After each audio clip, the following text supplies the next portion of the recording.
I don't have to have it. There we go. Hi, and welcome to Feet on the Street. I am the host. Our guest is our very own Mark Nelson, who has been giving us great service, actually, for a long time. 5 or 10 minutes. Okay, there you go. How long? Like what? Well, let me see. I've been in continuous law enforcement service since 1977. So about 30 years or so? That's a good 30 years. Yeah. 30 years plus. We'll put it that. Way before I was even probably thought of. Could be. Could be. I wasn't born until 93, so I'm still a baby. Come on. Then definitely. Okay, well, let's get started. Since this is kind of a special show because, like we're telling you, the show is ending. So this will be the last time we have him on the show, but this won't be the last time we see him. We see him all the time. That's true. He's always out. I'm out. I am out, yes. And I'm pretty sure if you call him and have him play his guitar, he probably might not. Anyway, so you've been doing this for 30 plus years, huh? Yes. Yep. Started out as a reserve deputy. Actually, of course, I started off growing up with this, with it being in my family and my dad being a cop, with the sheriff's office. And so, I started as a reserve deputy in 1977. I went to work full-time in 1984 and have been worked for the Longview Police Department for a little over 6 years, and then I've been with the sheriff's office then since 1990 was when I went to work for the sheriff's office. I'm not gonna lie, I didn't think there was a difference between sheriffs and the Longview police. Well, there is. I did not know there was a difference, actually. And I'm happy to explain a little bit of that. The sheriff is the chief executive officer of the county. In other words, for the executive branch of the county, you got, of course, legislative, executive, and judicial. So the sheriff is the chief executive officer for the county. Is also the chief conservator of the peace for the county. So the responsibilities for the county, if we just go back a few years before there was municipalities, there was a sheriff, and the sheriff was responsible for all law enforcement anywhere in the county. So the sheriff is an elected position, and it's the only elected law enforcement position in our nation. Is the office of the county sheriff. So it's a very, very important position because it's a position chosen by the people, and that's why it's important to have someone in that job that you trust, someone in that job that is knowledgeable and experienced and basically knows how to manage law enforcement issues. It can be very, I don't want to use the word political in the sense that we all think about politics, but it does operate in a political world and the position. So it's not a matter of having somebody who's the top patrol guy or the top street cop. That's not what the position is. The position's administrative. It is elected official. So a lot of people get confused because they think, like, because I work for the county, that I work for the county commissioners, that they're in charge of everybody like a city council or a mayor or whatever. Well, it's not true. I am an elected official, just like the county commissioners, as is the assessor and the treasurer and the auditor. Those are all, we're all independently elected officials and serve equally. We all serve the voters. But I don't work for the commissioners. I don't work for the treasurer. I work for the people of this county. And that's it. So the commissioners do have budgetary authority. So they're the ones who establish, the funds that come in. They're the ones that decide how that money is distributed and to whom. So they do have budgetary oversight over all of the elected officials, but we don't work for them. We just have to convince them what we need to do to do our jobs. You learn something new every day. Oh.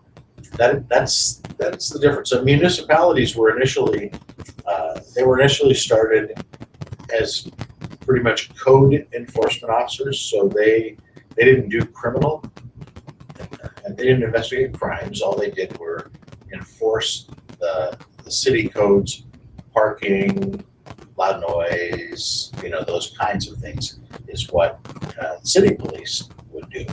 As things evolved over the years, that they became general enforcement authority officers, and so the work at the line level is all pretty much the same. So what a deputy sheriff does, who works for me, and compared to what a police officer does, municipal police officer, pretty much the same work. It's fairly seamless, and they all work great together. That's a good thing that we have in our community, is all the agencies work very, very well together. I meet with all of the chiefs every month, and the prosecutor, state patrol. We all get together and we meet and talk about a variety of issues and that are going on in our area, and how we're dealing with them and what we're doing, so that we can keep up with each other and know what's happening in our respective jurisdictions. My responsibility is everything outside of the incorporated areas. So all of those areas that are outside of the city limits are the responsibility of the sheriff's office to provide coverage for. And quite honestly, if the city of Longview was tomorrow to say, we're not going to have a police department anymore, it does not eliminate my responsibility for providing law enforcement coverage for the citizens of the county. So let's say, for instance, let's play it out a little bit and say that the city of Longview said, well, we're not going to do a police department anymore. Well, I'm responsible for doing that. I would have to step in and provide law enforcement coverage for the citizens of Longview. So basically, it'd make your job a lot harder. Yes, it would. Remember that whole thing I said about me not working on the street? Yeah, I'd be back working on the street for a while until we got that straightened out. Yeah, but the law also says that I do not have to do that. Not have to do that for free. In other words, the city would have to compensate the sheriff's office for providing that service. But it does happen. I mean, there are a lot of communities throughout the state that contract with the sheriff's office to provide law enforcement service for their municipalities. So,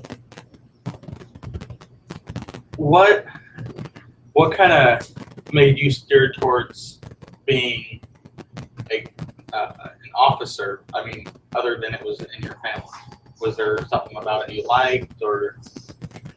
You know, when I was in high school, I thought for many years that I would be a pastor. I was planning on becoming a pastor. And when I was a senior, I took a law enforcement class. I took a class in physical evidence at LCC, and I was able to convince everybody that it was okay for me to do that rather than taking the history and world problems stuff, which I really didn't want to take. So they let me take this class at LCC and count that towards my degree, and I found it absolutely fascinating. It just sucked me in, and then realizing that there are some great similarities between law enforcement and the ministry. I mean, you are helping people. You are taking people in new, helping them through issues, and when they're in the midst of crisis, you can work with them. And really, that was part of what was important to me. And I've had lots of opportunities to minister to people, and I guess to sort of walk out my faith, even in this job and in this position. So it's really turned out to be the best of both worlds, and a wonderful opportunity for me, and it's been a great career, one that I'm not done with yet. So. And it's probably not done with you either. So now, you said you had kids. I do have kids. Are they are they going towards law enforcement, or? No. My both my son is he'll be 25 here this year. My daughter is 20, and I just have a new grandchild. She and her husband had their first child in January, and so Pretty baby. and she is a pretty baby. Yeah, I have your daughter on Facebook. And she's got her papa wrapped around her finger. So it's pretty special. But oddly, one of my brothers, my older brother was served with the Kelso Police Department for 35 years and was the chief of police there when he retired. So apart from my older brother and I, none of the rest of our family, nobody else in our family has had really any drawing towards law enforcement. So that's just the way it is.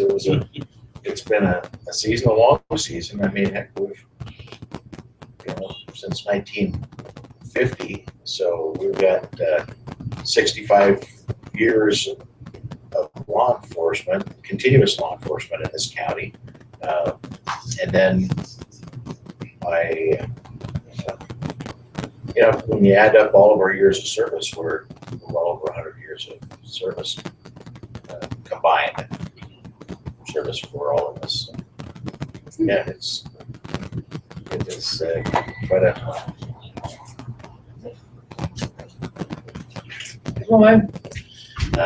Yeah, it's been quite So career. what would you consider to be the most hardest part about your job? About being law enforcement? Oh, no. I'll come back tomorrow. Shut off. Okay. Well, All right. um, Sorry. That's all right. The hardest part, I suppose, I don't know whether I call it hard, but it's those calls when you have people who are hurt, because honestly it's all about people. I mean, it's if it's not about people, then it's not important. But if it's about people, then it is important, all of it. And when you have some place or circumstances when you have people who are hurting and you can't, you'd like to be able to take that hurt away. You'd like to be able to relieve them of that. And you know that it's just something that they're going to have to go through. And that's probably the hardest part. Seeing people who would intentionally hurt someone else without giving that much thought. I don't understand that mindset. I can't. It's very, very difficult for me to imagine how someone can purposefully hurt another person, whether it's physically, emotionally. How do you do that? I don't understand that. But regardless, that's been, I think, the most difficult thing for me. I mean, I've investigated difficult cases. I've been involved in cases that were incredibly painful. Some of them horrendous. Some of the things that I've seen, I will live with for the rest of my life. And I've often thought I'm glad that it's me that's having to deal with this so that somebody else doesn't. Those things have been, some of those things are hard. I think we talk a lot about PTSD with people who have been in the military and seen combat situations, and completely understandable. I mean, they go through high stress, lots of high stress situations in a very short, compact period of time. When you look at the cumulative stress that law enforcement goes over, you have shorter periods of high stress events that go on over a long period of time, and oftentimes you see the same kinds of behaviors at the end of that. And so law enforcement has its stresses, no doubt. But it has certainly had its good moments as well. Yeah. Well, and cops are misread by people too. I mean, I read a post on Facebook, and I think it was either here or in Portland, but a cop pulled over to help a kid fix his bike. And I'm like, that's kind of nifty. I mean, and it's not just that. I mean, there's other occasions that, where you make me think that the cops are actually just misled by people. Well, there are tens of thousands of law enforcement officers across our country. And when you think about, I think about the number of officers that we have on duty right now in Cowlitz County. And then you add Clark County and Waukegan County and Lewis County and Thurston County and Pierce County and Snohomish County, King County, all of the law enforcement officers just on the west side of the state. And I can guarantee you that right now, one of them is in a high stress, highly volatile, dangerous situation right now. It happens continually, and it happens here, and then it happens here, and it might be happening in these two places at the same time, and it's happening there. So those things are going on all the time, and the officers who are there on scene are dealing with those situations highly professionally, and they're putting their lives on the line, and they're at great risk, but they're doing the job that they're trained to do and that they're hired to do. And there's quite a process that we go through in getting people involved in law enforcement. But but on the other side of that, of course, we have the people who are also, we've got the officers who are out patrolling, and they are doing those things like you just mentioned. They're out looking for crimes or violations, or they're on their way to calls, or they're taking an opportunity to stop and help someone, give some level of assistance. So maybe it's part of what their normal duties are. Maybe it's a little out of character for them. You know, maybe it's, you know, the stop and play catch. Maybe it's, you know, let me see if I can ride that skateboard. You know those. There was actually a post about that on Facebook too. This guy. Yeah, I mean, those kinds of things. I mean, you take opportunities to do those when you can, and that's the majority. That's the majority of what goes on with law enforcement officers across our country. You know, we see these situations that are happening, and we see, you know, of course, what's happening with video. I want to encourage people that if they see something on video and it's shown, you know, posted on the internet, whatever, however that it gets out there, to please don't make judgment on it until you hear the story. Based on what you see, you can believe a lot of things. However, you may not see enough. We've seen good and bad about what happens when the video is expanded and you see not just this much, but now you see this much. So sometimes it settles things. Sometimes it answers the issues, but then, you know, sometimes it raises more questions as well. But for the most part, you know, I mean, by and large, probably 99+% of the time, cops are out there doing the right things for the right reasons, and that's what we should have our hope and our faith in. Not getting turned and getting our minds distracted and our views warped by repeated showings, right? By repeated media viewings of particular incidents. You know, not that they're not horrible and horrific. And if there's something wrong, they need to be dealt with. And it needs to happen right away. But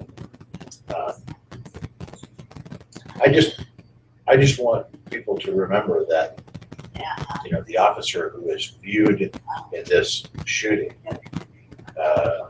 you know, is not likely to have started out his day, or maybe even the 10 minutes prior to that, thinking to himself, you know, I'm gonna shoot somebody today. You know, that, I don't think that's ever the intent. It may be the end result, but let's find out what got them there. You know, what brought them to that point. Did they overreact? Was there something that came out that was wrong? Or were there other circumstances that we didn't know about and don't see? I'll give you a quick example. Back in the early 90s, the Rodney King incident. The video for that was all over the news, and it literally wasn't much internet then. But it was all over the news, and it was what people were seeing was hard, and it was brutal, and yet we in law enforcement looked at that and said, here is a person yes, the officers are continuing to Friends. try to bring this guy into compliance because he's continuing he's not following any orders. It's sort of like the police dog. Police dogs are trained that if the person is doing nothing, they do nothing. So it's all action and reaction. But if the guy runs, then the police dog thinks, oh boy, Lunch. No. this is going to be fun. And it's the same with officers. If the person complies, then there's really no issue. Now, where you start getting issue is when the person becomes compliant and the guy takes those couple of extra little whacks. Yeah, that's not okay. But that particular incident was one that went to the courts. So his officers ended up being charged with assault, and they went to court and going through the process that everybody has the opportunity to go through. They were found not guilty. They were not convicted. Riots, everything goes crazy, and they ended up going to prison on civil rights violations as opposed to criminal violations. So anyway, but it was a good example. The reason why I brought it up was that as people examined the video closely, they could see the justification for the actions that the officers were using. And most people don't actually watch those videos closely. They like to jump to conclusions. Oh, they're the bad guys. And it's not like that in most cases. No, it's true. And it, it can be this job, sadly, I mean, it can be there are times when it can be a brutal, kind of a brutal job. I mean, I can remember times, it's very out of my character to do those kinds of things. And I can remember going into bar fights, and I can remember getting tackled and hit. And you're fighting with the guy to get him, into custody, and that old we get paid to win. We get paid to win. So it's like I said, it's been an interesting career. Bar fights, I can tell you, are not fun. Yeah, no.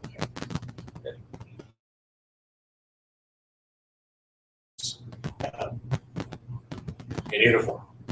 So As long as you're lucky then, huh? Yeah. So I haven't asked a cop this, and I really have wanted to. okay, ask away. So when you actually, it's not like you're not a cop now, but before you were a sheriff, have you? What do the police officers do if they actually have to pull over their own family? Like, how does that work out for them? Well, how do they do that? You reach over and turn on the lights. So, I understand your question, and it is absolutely discretionary as to how a police officer deals with a traffic infraction. Yeah. So, if a person gets pulled over by an officer, they have the discretion whether they're going to issue that person a notice of infraction or not, write him a ticket. So one of two things, I guess, if you stop someone from your own family,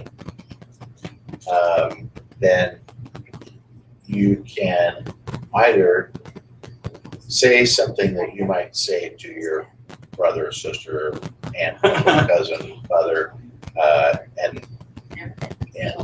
correct them in their driving habits. And then mention that a nice way to deal with this would be something maybe favorable at Christmas time. Just kidding. Oh, that's I'm funny. just kidding. But yeah, I mean, you don't have to. You're not required. You don't have to write them a ticket any more than you do anybody else. They stop. So it's discretionary, and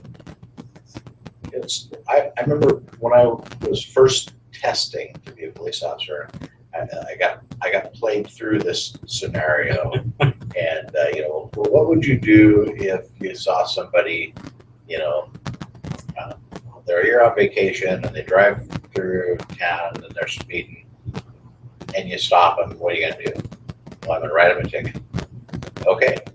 Now, so what do you do if you're still sitting there and you're running radar, and the next person that comes through is a city council member?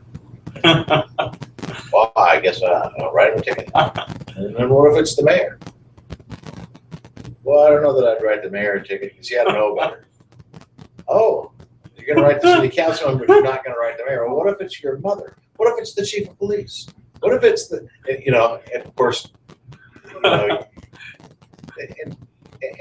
the right answer to the thing is it's discretionary, and I can give a ticket to whichever one of them I want to. So anyway, I don't know whether that answers your question well enough, but there have been people that I have chosen to issue tickets to, and there have been people that I have chosen to give warnings to, and sometimes I know why, and sometimes I don't necessarily. I remember my dad telling us when your dad was in office, if you guys are getting into trouble, you're gonna sit there. He wasn't gonna bail us out. Yeah. Yeah. Yeah, I knew that was true as well. I Yeah. knew if I got in any trouble and I ended up in jail for any reason, Yeah. when I was a kid, that I would probably stay there. At least if Dad had anything to say about it. Yeah. I'm thinking Mom might have had some say about that, and she might have been the one to rescue me. Yeah. As it was from that. There's I don't know how true you think this is, but there's a post I read, and it was kind of from local law enforcement. It was like a brochure, and on it says every time you hear sirens, don't tell your kids we're coming for them, because it makes them scared of us and they don't want to run. Right. We want them to think want them to know we're here to help, not. Yeah. I have been in the grocery store before, and stop in to buy something to drink or whatever, and you're standing in line, and a parent will say to their child, you better be good or they'll arrest you. And normally I'll tell the parent, you need to tell them the truth. Exactly. Yeah. You need to tell them the truth. You need to tell them that we're here to help them, and we're not here. It's not about arresting people. That's not what we're here to do. And that they need to make the right choices because it's the right thing to do. Mhm. So I've had some embarrassed parents. I've also had some that didn't like the fact that I said that to them. But I don't want kids to be fearful of law enforcement, and I'm afraid that that's what's happening so much through what they're seeing on the internet and what they're seeing on the news. All of the negative press that law enforcement is getting, and you know what? For the ones that are for the ones that are doing bad, that are doing it wrong, I mean, they've got it coming. However, my gosh, you know, we have what, 6-8 incidents in the last, in the last several months across the nation. I would not call that an epidemic. I would not say that that is reflective of all of law enforcement across our nation. You know, we have good people. We have people who care. They work hard. They have families. They do the job because they have it in their heart to serve people, and that's what they do day in and day out. So for us to take what we see on television or see it on the internet and to paint law enforcement with this broad brush is just not right. It's just not right any more than you would do the same thing with any other profession or any other race or any other faith or any other anything. You cannot do the broad brush thing. It just doesn't work like that. I know. Speaking of TV, I always like to watch that show, Cops. Oh sure, yeah. Love that show. Some of the stuff they do on that, like not the cops, but the other people, is hilarious. Just like, you're not gonna win. So like I said, you made to win. I'm like, this is their job. They're not gonna let you win. They're not gonna make it easy on you either. Yeah. Like I like it when they do the high speed chases because it's always funny. It's like you're gonna hit the railing and bam, they'll hit something. It's common sense. You don't run unless you know you're going to jail anyway. Well, I've been in a few of those high speed chases. They're and when they're over, it's pretty fun. When it's all done. When it's all done. The thing is, you don't. My brother always used to always say, you never know if it's a good pursuit or a bad pursuit until it's over. Because that's when you find out whether the car crashed or somebody got hurt, or that's the difference between a good pursuit and a bad pursuit. Good pursuit, nobody gets hurt. Bad guy gets arrested, goes to jail. Bad pursuit. Well, we all know how those lead. Yeah. So I do have one thing I would really like to talk about this evening for a few minutes, and that's our new tip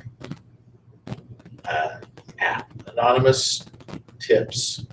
It's called Tip 411, and there was an article in the paper about it on Saturday, I believe. When it came out, we did our public launch of this program. So Tip 411 is a way for people to text or primarily text information, tip information on crimes or situations to law enforcement. And for right now, it's just the sheriff's office. Does not include Longview Police or Kelso Police or any of the smaller agencies. It's just the sheriff's office. So primarily those people out in the unincorporated areas. But you can text that information by texting 847-411 and then CCSO tips in the body. So you're going to text it to 847-411 and then CCSO tips in the body, and then you just type your tip in, saw, bad Leroy Brown, doing bad stuff, or whatever. And you text that in. So that information, we get that, and it's non-emergency. Non-emergency. So we'll get that, and then we look at it and say, okay, this is something that needs to go to a detective, or it needs to go to a deputy for follow-up, and we'll send that to them. It also gives us the ability to talk, to have communication back with that person. So we can then connect back with them and say, what was Mr. Brown wearing? You know, well, he was wearing an X or that, that key, so we can communicate back and forth. The other thing you can do is you can go onto the whatever your app store is, Apple or Android, and you can look up TIP 411 and then scroll down until you find CCSO tips and download the app. And if you download the app, you can send that information in. It's a lot easier. You don't have to type in the 847411. All you got to do is just say send a tip, and you type the information in. Boom, it's gone. You can also sign up for alerts. So alerts would be like if we were looking for something specifically, or we needed to get information out, we can do that by sending out alerts, and people who were signed up for alerts will get that information on their cell phone. So that's called TIP it's 411. called TIP 411. Yep. And it is here now, and it is a connect to the sheriff's office. Well, I remember reading about something about that in other states. There are about 12 or 1,500 agencies across the country right now that have TIP 411. Now, again, I want to make sure I emphasize this is for non-emergency. This is not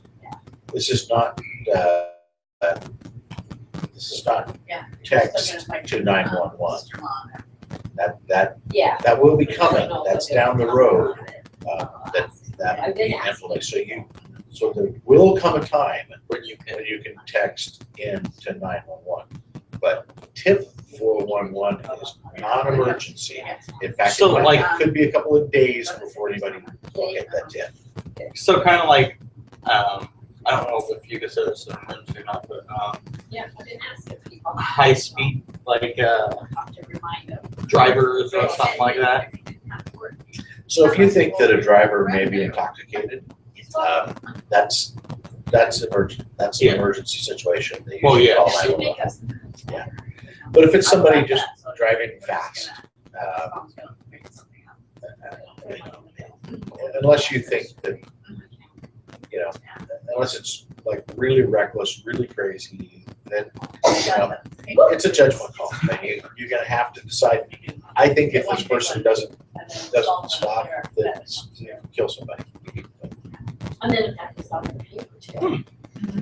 I know that. Actually, I was driving today with my mom, and we were coming over the Green Bridge towards like the Texaco and North Kelso. Right. And there was this dude. He was swerving in and out of lanes, and I'm like, should we like warn the police department or something? And then 20 minutes later, he got pulled over. I'm like, don't have to, because somebody posted online that the same car that was doing it got pulled over on top of the hill. I'm like, okay. Yep. I'm like, somebody's seen it and called before us, or a cop actually seen it. Or there'll be people that will be sitting at the red light trying to turn, and they will just run the red light. Where's the cop when you need one? I'm like, really? But then when there's a cop sitting right down the other lane and they see it, they're like, nope. Well, of course, because there's a cop. Right? We had an interesting today at the commissioners. The commissioners adopted I call it a refreshment of a statute not a statute, of an ordinance based on a state Be a statute lot of fun. that allows for unmarked sheriff's vehicles. You And guys do quite a bit of stuff together, don't you? We have, yeah. the interesting thing about that is that there's, I mean, there's always been, unmarked vehicles have always been allowed. We met by accident. So there have been some people here of late that have interpreted the law to say you can't have an unmarked It's a whole new sheriff's vehicle. You can't work traffic with an unmarked sheriff's car. Oh my goodness. You can have them if they're doing confidential or undercover work, Wow, where is but that, huh? they can't, you basically can't work traffic with them. And, She knew my sister. and the state attorney general has time and time again said, no, that's not what this law says, it's not what it was for. The law simply said that county vehicles or publicly owned vehicles had to be marked unless it was a sheriff or police chief who used those unmarked vehicles for confidential or undercover purposes. So confidential, certainly can include traffic control Yeah. or those kinds of things. But we did make some changes based on I guess what the public wanted, which is more transparency and a little more restrictiveness. I went through, I agreed to allow, or to agree to restrict it a little bit more. So all of the sheriff's vehicles are going to be marked. The ones that will not have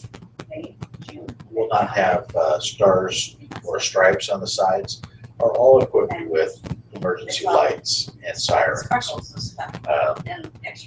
And those vehicles are allowed to respond to emergency situations that they may see, or if they're the closest car. It's like, if you're the guy who said we can't have unmarked cars out there and they shouldn't be doing that, but you see this guy driving like an idiot, and do you want the cop in the unmarked car to try to stop the car, or do you want him to just sit there and go,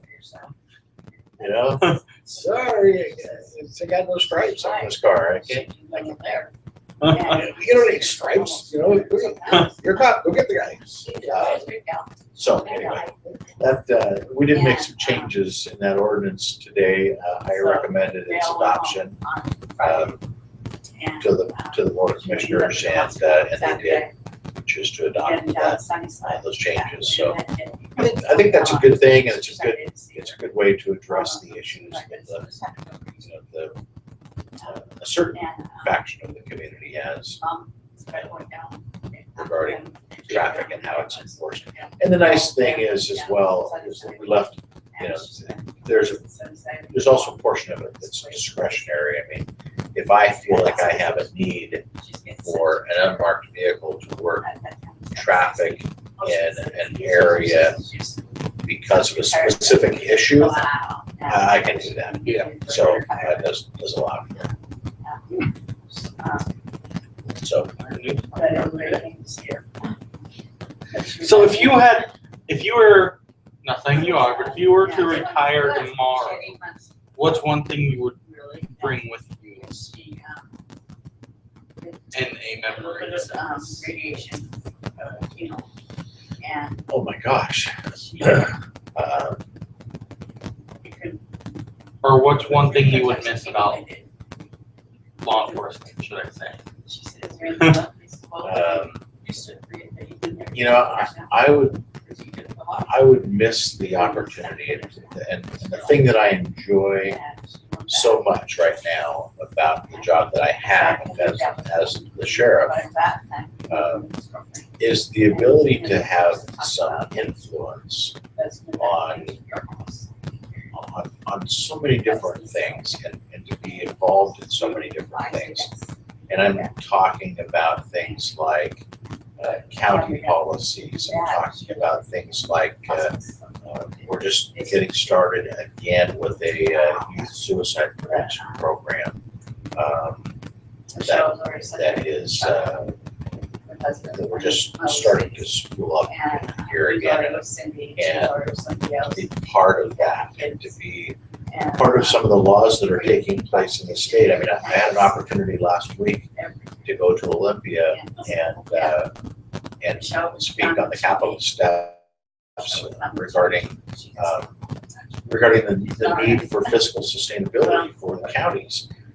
A lot of tax changes were made over the past several years that limited the amount of taxes that the county could raise. I get that. I pay taxes. I don't like paying any more than I have to. But I also see that counties, for the amount that they make or are allowed to bring in through revenues, do not keep up with the rate of money that's going out. So the expenses are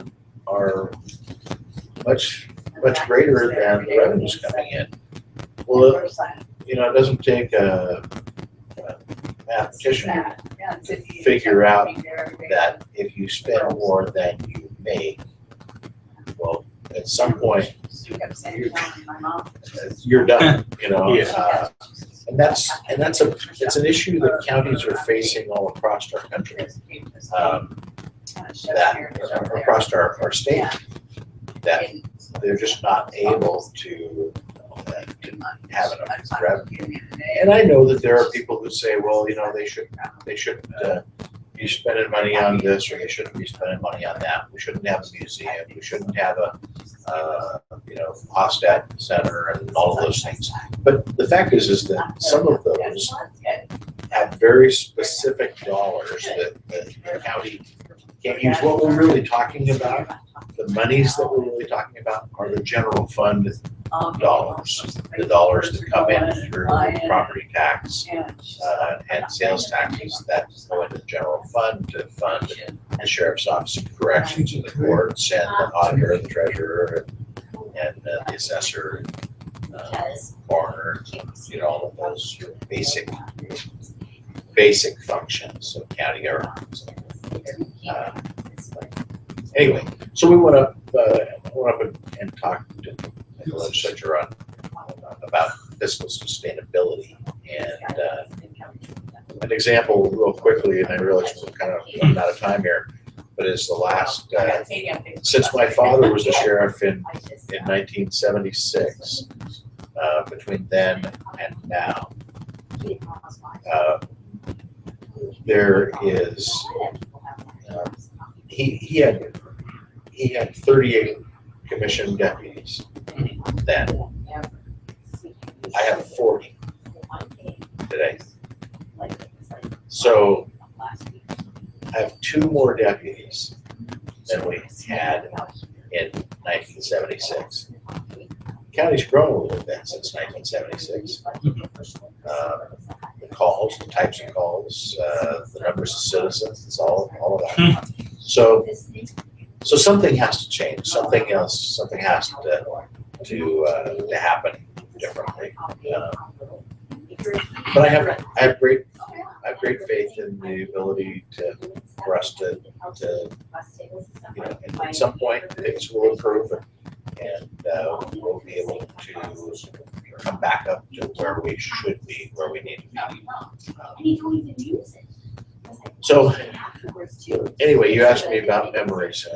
I have some incredible memories in this business, and I intend to continue to build on those. It's been a wonderful time so far. You get Just shout outs. Well, you better get shout.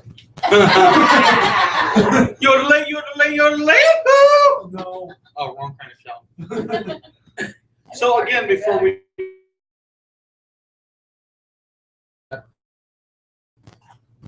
tell us about the app thing one more time? Oh, tip 411. Because not everybody has a smartphone. Yeah, tip 411 is what it's called, and you can text to 847-411, and then put CCSO tips in the body, and then type your tip in. Or you can download off the Apple Store or Android. Just do a search for tip 4, and then find CCSO tips and download the app. And this is for non-emergency. Non-emergency. Yes. Yes, that's just like telling people the information. Yeah, basically. Yeah. All right, so we have come to the end of our show. And actually, before I do the shout outs, I'm going to read something that will be in the daily news In the next 10 days or something. in the next 2 weeks or so.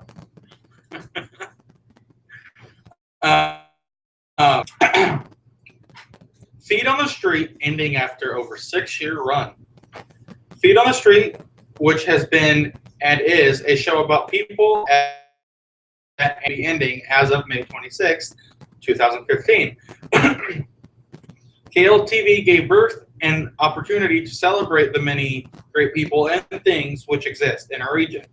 Under the stewardship of Candace Benton, over there, Hey, Candace, and me, Cody Strickland, there you go. the show evolved into an internet connection joined by many around the world. The guests on the show, which number over 1,000, have been a joy to share with, and we thank them all with all of our hearts. As well as KLTV, we also express great gratitude and appreciation to our hosts through the years, Minus World, Bruno's Pizza, and especially Lynn's Ice Cream, Yogurt, and more. 1232 Commerce. Yay. The final show will be at Lynn's, starting at 5, and we will be going till 7. Featuring some incredible guests from the past. Also, our guest that night will be Fred Carter. All are welcome to join us on this event. If you would like more information, contact Candace at 360-751-2364. But yes, our show is ending on May 26th. We will have an event in August, but we're also doing we are doing the Christmas thing, right? I guess we're doing a Christmas party thingy like usual. Keep updated on that. Candace will keep you updated.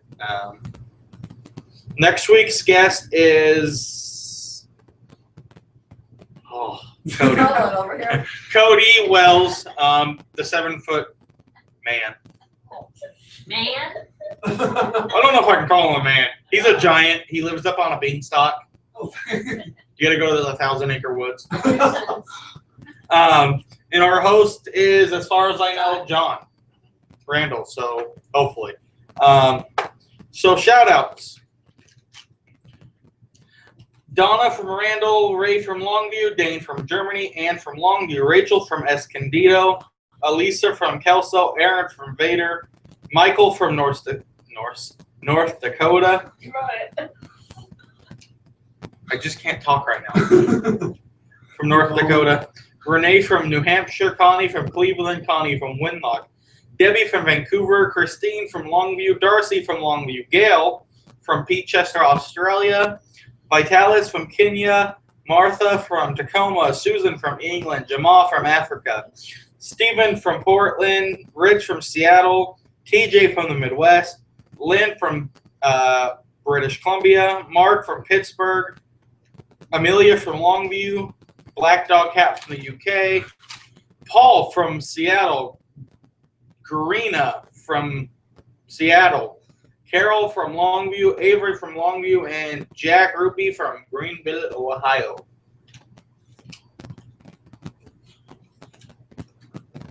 And that's the shout outs. But yes, come next week, join us as we have the giant Cody as our guest. 1232 Commerce, 5:30 before dinner. Is there any events coming up?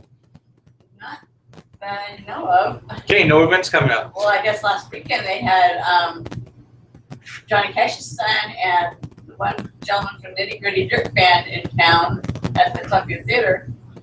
Huh. Well, imagine that. I didn't know that either. Tomorrow is Administrative Professionals Day, so Oh, there you if you go. have an administrative assistant, then be sure and honor them.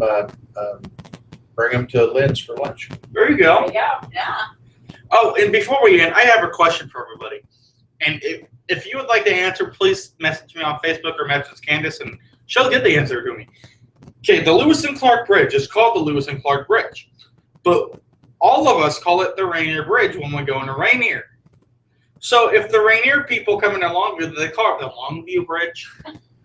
Oh, my goodness. Question mark. Oh, no. So that's the question. Well, actually, it started out being the Longview Rainier Bridge. Oh, we'll see. There you go. It wasn't called the Lewis and Clark Bridge until, what, 20 years ago, maybe? Something like that. They changed the name of it. I did not know that. I will have to tell my sign language teacher that as well. She asked me the question. All right. I want to thank Mark for coming in. Thank you, Lynn, for putting up with us. Ralph, you're welcome. And we will see you guys next week Adios. with that dude right there. Oh, thank you.